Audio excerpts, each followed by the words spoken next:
the red line edits. So I sent to you a copy of the red line edits where we left off, and I sent a clean copy. And I also sent you the proposed custody evaluation order. It's my understanding that there is just some requests by Ms. Nixon to have some exclusive use of some additional properties during the pendency of this case, and we just haven't reached some agreements on that.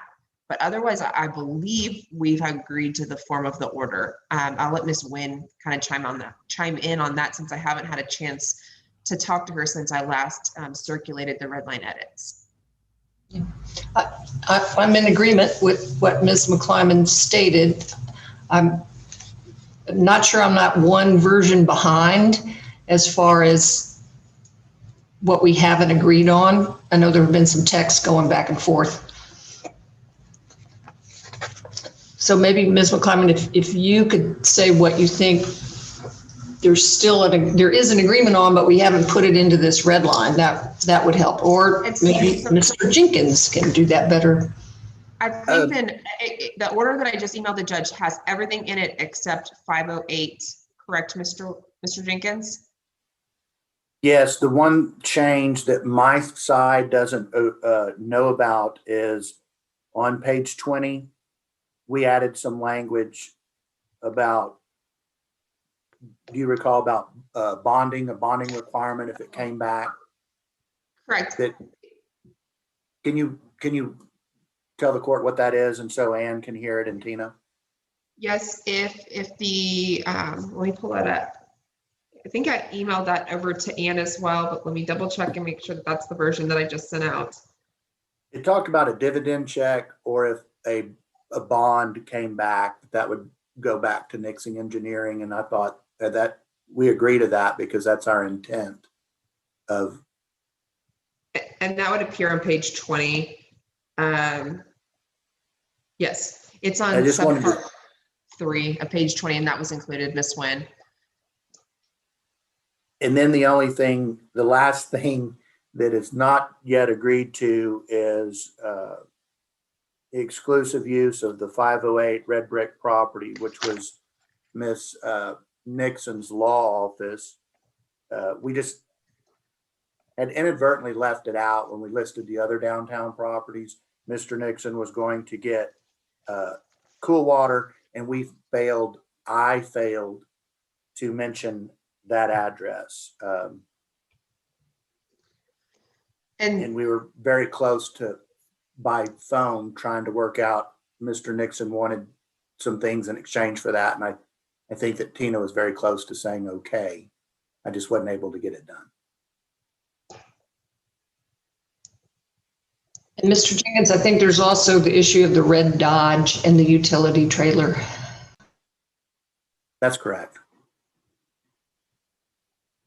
We weren't able to quite get there on that either. So to summarize, Your Honor, there's an agreement on everything except Ms. Nixon would also like exclusive use of 508 Pecan Street, exclusive use of a red Dodge truck, and a white utility trailer. Our position on that issue is that we believe that the red Dodge truck and the utility trailer should be sold to be used for attorney's fees or community debts. And then with respect to 508 Pecan Street, Mr. Nixon has concerns. He wanted to make some improvements to the marital residence. He had somebody offer to put in a tank on the property and to finish the landscaping. So he had addressed that issue with Ms. Nixon, and she wasn't agreeable to that. So he has a little heartburn about making agreements to give her all this exclusive use of properties when he's been trying to make agreements about improvements during the pendency of this case, and it's not being reciprocated or agreed to.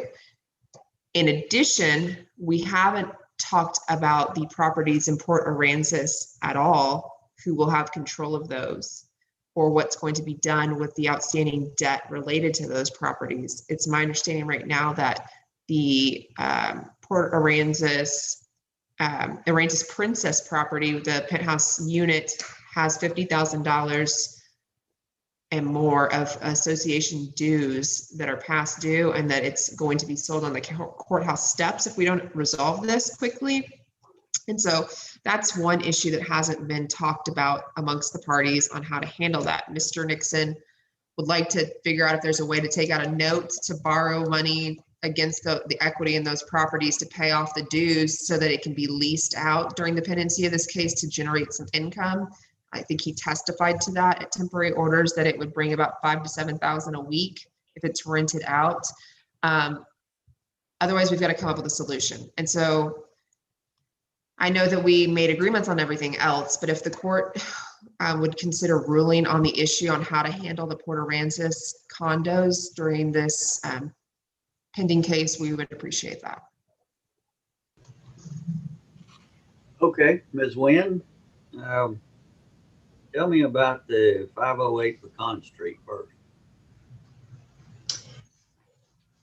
Well, I believe that's what we've been calling the red brick house. And that's where Mr.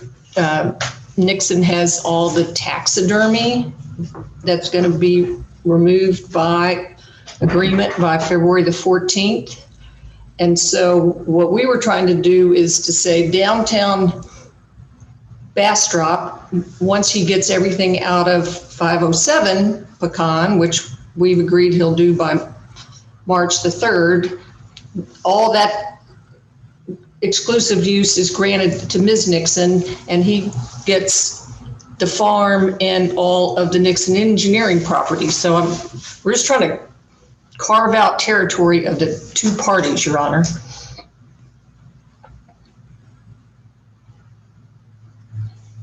What is the condition of 508 Pecan as far as usability, saleability, improvements? And there was something mentioned about a tank. I don't know if that was related to the Pecan Street or if it's related to something else. It was related to Hilltop, Judge. It was, okay. So there's a company that needs dirt, which happens a lot around these parts. And they said that they would like to dig a tank in exchange to have the dirt, and that they would finish the landscaping up around the marital property for free. Mr. Nixon proposed this to Miss Nixon, and she declined that, which is her right, because nobody's been awarded it exclusively at this time, except we have an agreement that she would have exclusive use. So I explained to my client that we can't force that agreement. He just would like to have that happen because it will increase the property value if there's a tank added. And so that is a request in exchange for her having the 508 property. We would like that to occur. Okay, well, let's go back to the 508 then. Judge, let me pipe in. Did I speak over you? If I did, I'll be quiet. No, that's fine. Ms. Nixon is asking for another brief recess. I'm a little embarrassed. These are some issues that probably we could talk about amongst us and work out and maybe not bother you with. Oh, hey, you're not fighting over the dog. Well, maybe we will be in 10 minutes, but if we could have another 15-minute recess, maybe this wouldn't be so embarrassing and we could have our ducks in a row a little bit better. If there is no objection, hearing none, we'll break for about 15 minutes and just tell Jennifer when you're ready to start back up. How about 2:45? How about we tell Jennifer when we're ready to start back up? That's better. Miss Wynn's smarter than I. You have my undivided attention all afternoon. Thank you, Judge. All right.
Did we lose Mr. Jenkins?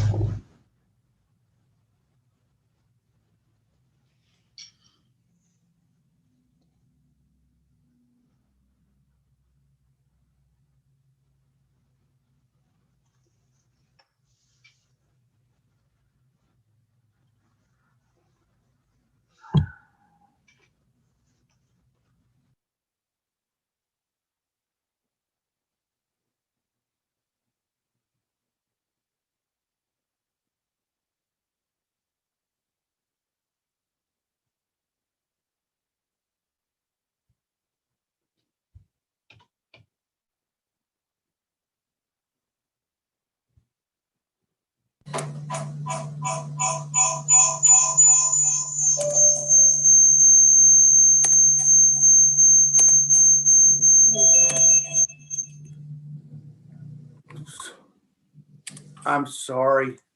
Sorry. Sorry.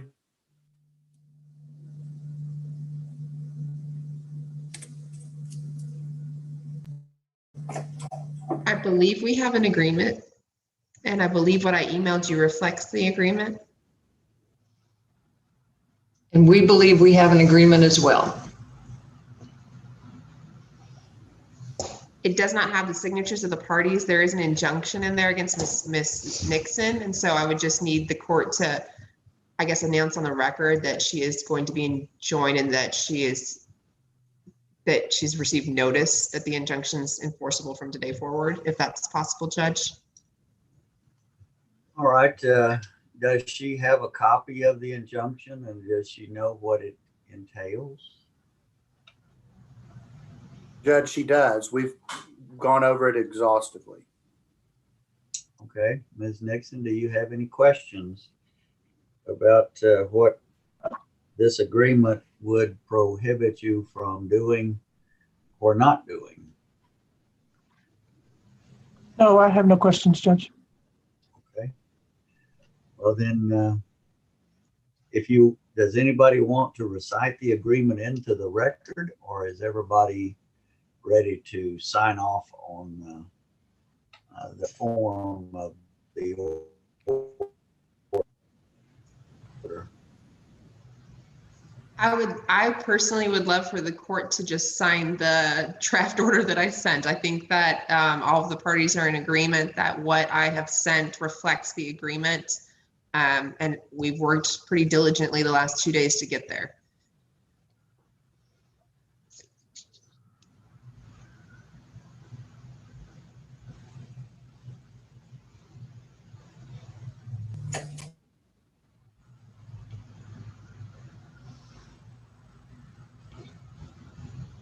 Okay, I'm looking at a